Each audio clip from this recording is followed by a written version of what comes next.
kapilya ng kumakalasa. Gaya ng Pilipinas, hindi nasisira. Napansin ko, hindi mo yata binabasa ang libro binigay ko. Wala ka na yatang pakialam sa bayan. Pero, Wag na. Sa loob ng ilang oras, magsisimula ng himagsikan. Bukas, mawawala na ang mga paaralan at mga guro. Dumating ako para sa isang bagay. Ang iyong kamatayan o ang kinabukasan.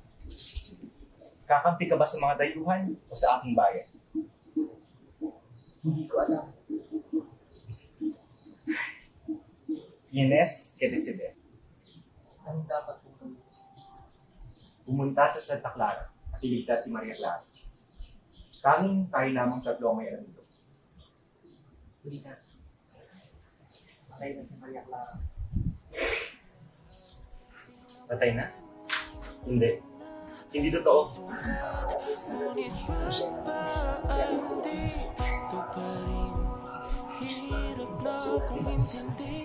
Pinasa ang pati.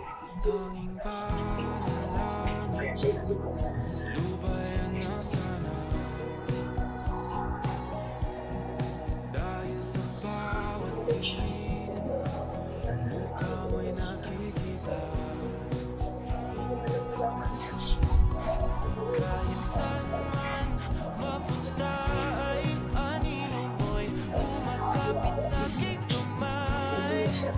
Ako ay dahan-dahan nililibing ng buhay niya.